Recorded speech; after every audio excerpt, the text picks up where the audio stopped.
Olá, bem-vinda de volta ao programa de hoje que se chama Na Sua Pele. Alexandra Osório, dermatologista, junta-se também a ela, Tiago Batista Fernandes, cirurgião plástico, já que depois de tratarmos da saúde da pele, temos de pensar também na estética, é claro. E a propósito de estética temos um comentário, Alexandra, uma pergunta, aliás. A Filipa pergunta se deve esfoliar a pele da cara frequentemente. Muito bem. Vai depender do tipo de pele que nós temos, que o doente tem. Se for uma pele muito sensível, por exemplo, com rosácea e muito sensível ao toque, a esfoliação é um bocadinho agressivo. A esfoliação faz sentido se a pele está ligeiramente envelhecida, se queremos aumentar a penetrabilidade dos produtos que estamos a usar a seguir e deve fazer uma esfoliação uma vez por semana. Na pele, uma vez por semana, no corpo, se a pele for muito grossa e muito seca, pode fazer 2 vezes por semana. Mas não deve ser assim um hábito, não é? É mais, por exemplo, tem mais indicação, sobretudo nos homens que não usam esfoliantes no dorso, porque muitas vezes eles com os pelos nas costas, etc., induzem o aparecimento de acne e se esfoliarem bastante as costas, evitam o número de lesões, diminuem um bocadinho o número de lesões. A mulher, as hormonas, tudo faz com que a pele seja uma pele mais fininha, não precisa de grandes esfoliações, a não ser que haja um objetivo.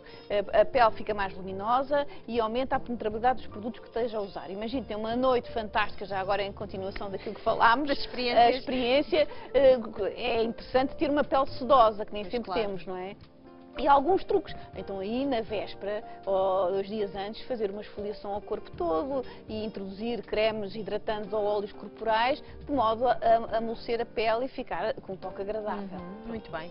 Nós na primeira parte quisemos concentrar-nos na saúde da pele, agora vamos falar também da parte estética e por isso também está aqui o Tiago, mas eu queria só pedir que fizesse uma referência o mais breve que conseguir, Alexandra, à questão do eczema, porque eu sei que o eczema, e mencionou o eczema algumas vezes na primeira parte, mas com referência a outras questões, também é um problema de pele que gera, enfim, algum desconforto até, sim, não é? Algum stress também.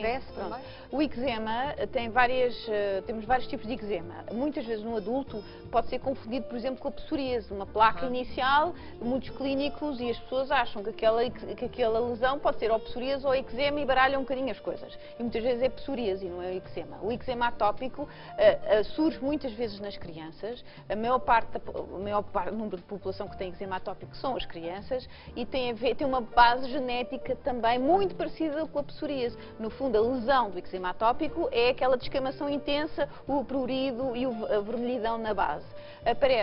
O que é mais estressante é muitas vezes nas zonas das pregas, porque fazem feridas abertas e dói, incomoda as crianças. Atrás das orelhas do bebê. Atrás das orelhas do bebê também. E, portanto, é uma patologia muito frequente e que tem que se usar hoje em dia, volto a dizer, há produtos indicados cada vez mais evoluídos para ajudarem a equilibrar aquela pele que é seca. É uma pele seca localizada. O que eu explico às mães é, o seu filho tem, em determinadas zonas do corpo, uma pele mais seca do que ao lado e que tem a lesão. E essa pele tem que ser cuidada. E o cuidar é dar oleosidade e dar cremes e hidratar a pele de uma forma eficaz, de modo a que atenua as lesões. E muitas vezes, para atenuarmos mais rapidamente, porque tem um processo inflamatório, temos que usar, por exemplo, cortisona, corticoides locais, em forma de creme, short contact, em pouco tempo, e fazer o desmame progressivo. Uma das coisas que as mães devem fazer é usar cremes adequados para peles atópicas desde que a criança nasceu. Uma das grandes preocupações, ou melhor dizendo, um dos problemas que pode levar as pessoas a um cirurgião plástico é o facto de os anos irem passando e o nosso aspecto ir-se modificando e nós deixamos de ficar tão felizes com ele quando olhamos ao espelho. Quais são os sinais mais evidentes ou as consequências mais evidentes para o nosso aspecto físico? Vamos concentrar-nos na cara, se calhar, porque o tempo não é assim tanto. Qual é então o aspecto comum da pele da cara conforme nós vamos envelhecendo? O problema do envelhecimento, que era associado a fatores extrínsecos, como seja o sol, o fumar, principalmente estes dois, que era fatores intrínsecos, ou seja, as condições genéticas de cada pessoa, vão se traduzir num envelhecimento natural, normal da pele, que se traduz numa perda de volume cutânea, numa flacidez, associada à perda de elasticidade e numa remodelação óssea em menor grau. E, portanto, o nosso objetivo é tratarmos exatamente essas modificações normais que o envelhecimento provoca. E perante esse tipo de situações, eu focar-me-ia principalmente em dois, que seria a depleção de volume, portanto a alteração do volume, a diminuição de volume subcutânea que existe e a flacidez da própria pele.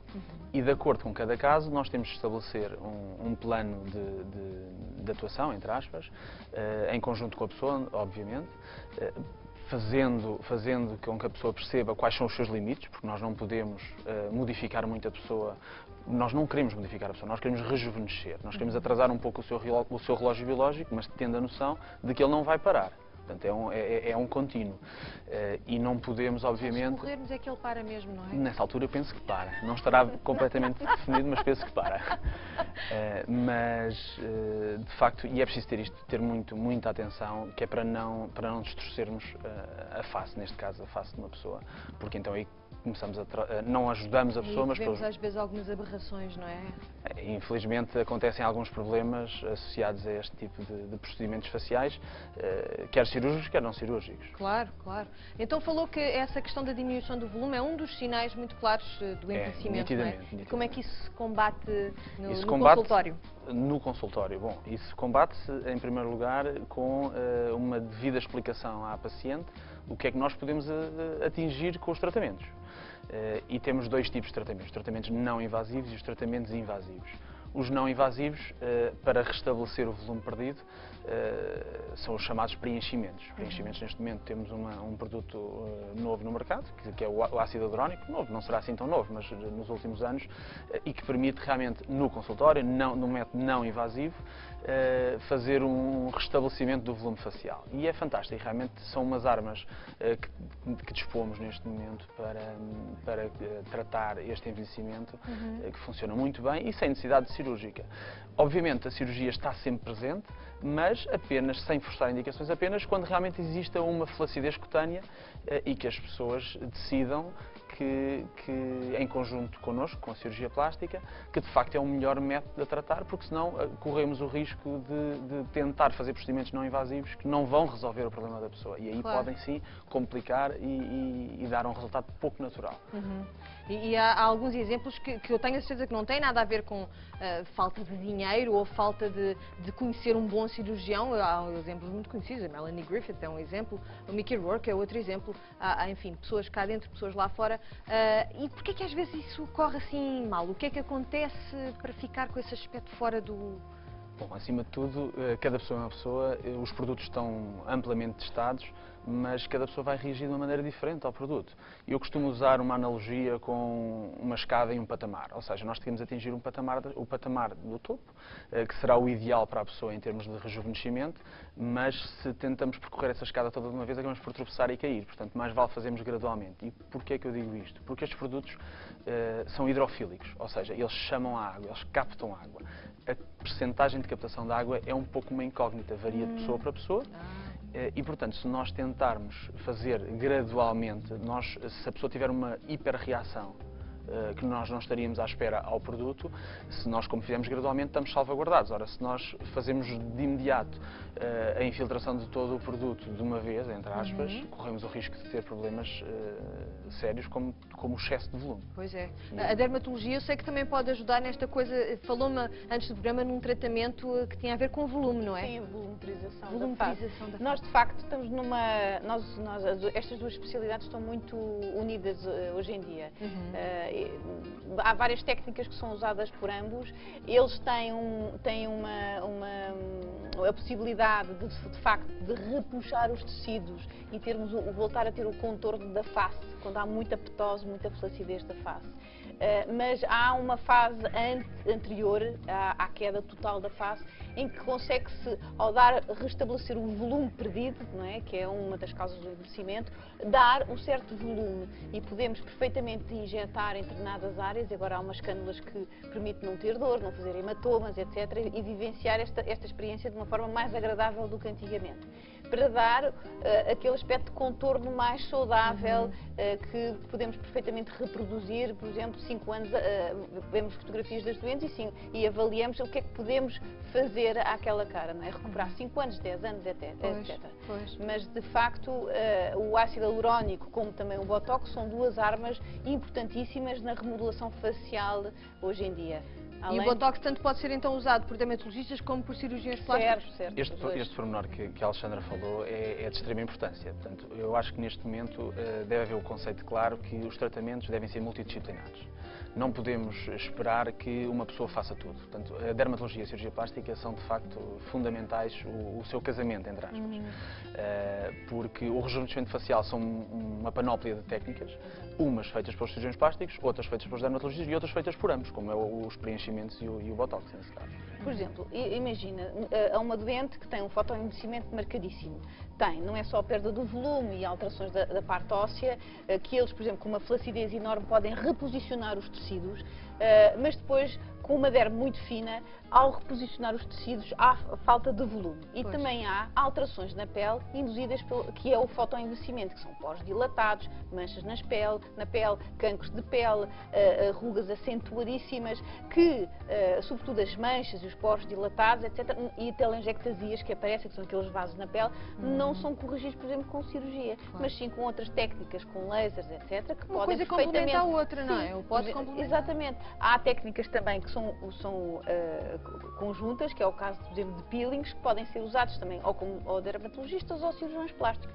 E é cada vez mais, e vai evoluir cada vez mais nesse sentido, a ligação entre as duas especialidades são muito complementares. Muito complementares. Eu calculo que as intervenções cirúrgicas que estão relacionadas com esta questão do combate ao aspecto do envelhecimento, digamos assim, sejam provavelmente os mini facelifts, as coisas menos invasivas, não, Tiago? O mini facelift é uma cirurgia. É uma cirurgia. É uma cirurgia que faz um lifting não da face, da totalidade da face, mas da parte superior da face. Mas não deixa de ser uma cirurgia. E estava-me a perguntar... E estava a perguntar-lhe quais seriam então as mais comuns, digamos assim, que as pessoas mais vezes... Nas mulheres, normalmente, é o facelifting, seja o completo cervicofacial ou o mini, portanto, pode ser cervicofacial, que inclui a parte cervical, a parte do pescoço, que é uma área mostra a idade muito com muita facilidade, não é? É uma área muito importante de tratar, porque este ângulo que nós temos na região submentoniana e a região cervical convém ser um ângulo relativamente agudo. E a partir do momento que o envelhecimento começa a dar e há uma queda dos tecidos, nomeadamente do platismo, que falando um bocadinho mais do ponto de vista anatómico, é uma área que é muito importante corrigir e dá resultados muito satisfatórios. Na mulher, portanto, como lhe disse, faço o lifting com mais frequência, assim como as pálpebras.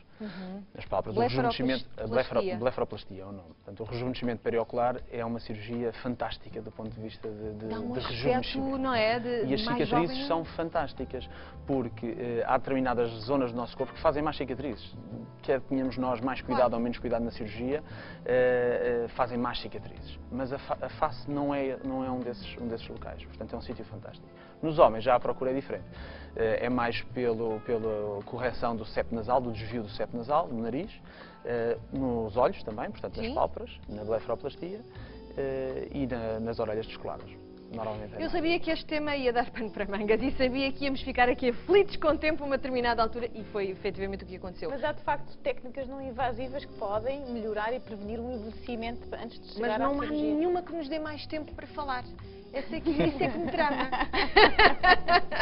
mas enfim, talvez valha a pena nós voltarmos ao tema, enfim, num futuro relativamente próximo. Há muitos comentários também no blog, há questões, eu vou tentar que elas sejam respondidas a posteriori. Quero agradecer aos dois também, terem vindo até aqui. Muito obrigada. E terem discutido um tema que nós sabemos que preocupa muitas mulheres. Os